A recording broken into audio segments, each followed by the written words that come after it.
Throughout the Age of Legends, before the breaking of the world, there existed a group of humans dedicated to a pacifist philosophy known as the Way of the Leaf, faithfully serving the Aes Sedai leaders of their society, powerful magic users capable of channeling shai'tan and saidar, the male and female halves of the One Power. Content with their lives of peace and simplicity, the Deshane Aiel worked the fields alongside Ogier and Nim, singing the Song of Growing as they labored, which accelerated plant growth and yield.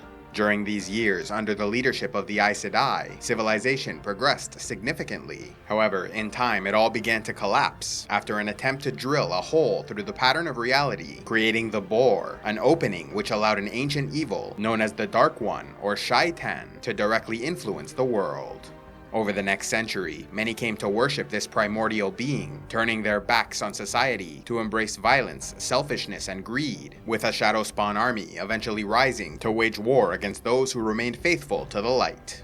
Although the conflict was long and devastating, in the end, the dragon loosed therein Telamon, and his followers were able to defeat the Dark Armies, successfully sealing the Bore and trapping the 13 most powerful Forsaken into the Dark One's prison. However, their victory came at a terrible cost, as shai'tan was able to perform a counterstroke, tainting the male half of the One Power. This then drove male channelers into madness, as they began to abuse shai'tan to such an extent, it caused the reshaping of continents and breaking of the world.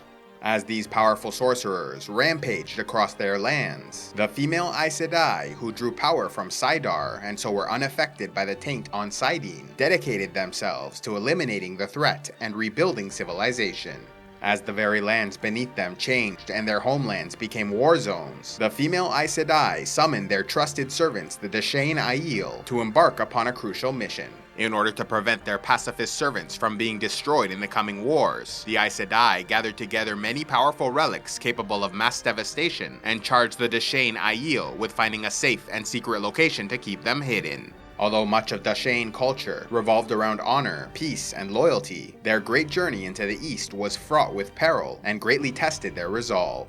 The Aiel did not fear self-sacrifice, as was seen in the land of Tizora, when 10,000 of their people sang a great song in order to calm the mad mind of a male channeler who was threatening to destroy the city. One by one, the Aes Sedai killed the Aiel, but still they continued to sing, giving the local people as much time as possible to evacuate. Eventually, the last of them fell, and Jarek Mondoran destroyed the city, but through their sacrifice, they succeeded in saving many lives. Yet as they underwent their great journey into the east, conditions grew increasingly challenging as they were surrounded by chaos and violence, constantly being attacked, yet unable to defend themselves because of their beliefs. In time, some began to question their mission, wanting to return to the lives of peace and tranquility they knew before the war. And so the Tuatha'an, or traveling people, soon broke apart from the main group, led by Sulwyn, who turned his back on their duty after the death of his last son in a raider attack. Becoming nomads, they went their own way in order to focus on fully embracing the Way of the Leaf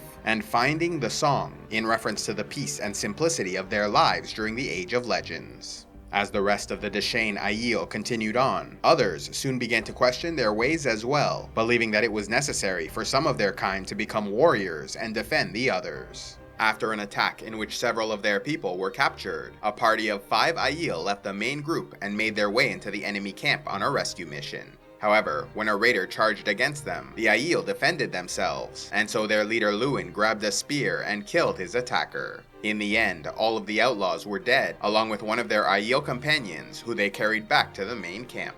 Although the party successfully rescued their people, the other Deshane were outraged by their use of violence, shunning and disowning Luwin and the others. Yet these exiles still cared for their former friends and family, wanting to continue protecting them, and so started to train with their spears, following the Deshane without permission, in order to defend them against violence, even if they would not defend themselves. Others soon followed their example and picked up the spear, training with them to form an unofficial defensive force. Those who became warriors were simply called Aiel and continued to honor their heritage by wearing veils in order to hide their faces out of shame for abandoning their ancient ways. They also refused to pick up a sword as it could only be used for war, and instead focused on the spear as it could be used for other purposes like hunting. Those who remained faithful to their pacifist philosophy and mission were known as the Gen Aiel, continuing their travels east alongside unwanted protectors, and finally arriving in the desert wastes to found the city of Ruidion, where they completed their mission by hiding and protecting the relics of the Aes Sedai.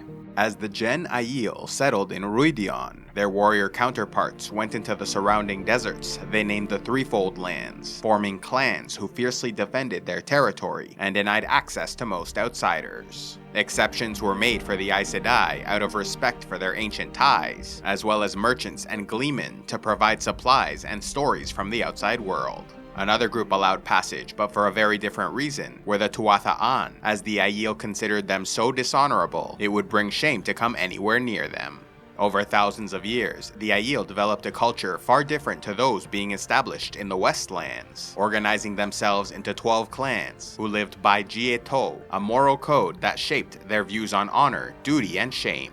Living in the desert, water was considered their most precious resource, with the water oath becoming the most sacred promise they could make. Though men and women in their society often had strictly defined roles, they were in some ways more egalitarian than their Western neighbors. While only males could become clan chiefs, only females could hold property and become wise ones, acting as honored healers, diplomats, historians, and counselors. If a woman displayed interest in a man, he was not permitted to react unless she verbally expressed her feelings. Men can then give gifts and offer themselves as servants to win her affection, but only the woman could propose marriage, to which he could agree or refuse. Despite feeling no embarrassment with being nude in public, displays of physical affection were considered strictly taboo. When it came to relationships, the Aiel practiced polygamy, allowing for a man to marry multiple wives, though the women must all be in agreement and willing to become sister wives, bonded through rituals performed by wise ones. Focusing on spear-based desert combat, both men and women could become warriors, trained to believe there was great honor in defeating enemies, but none in killing them.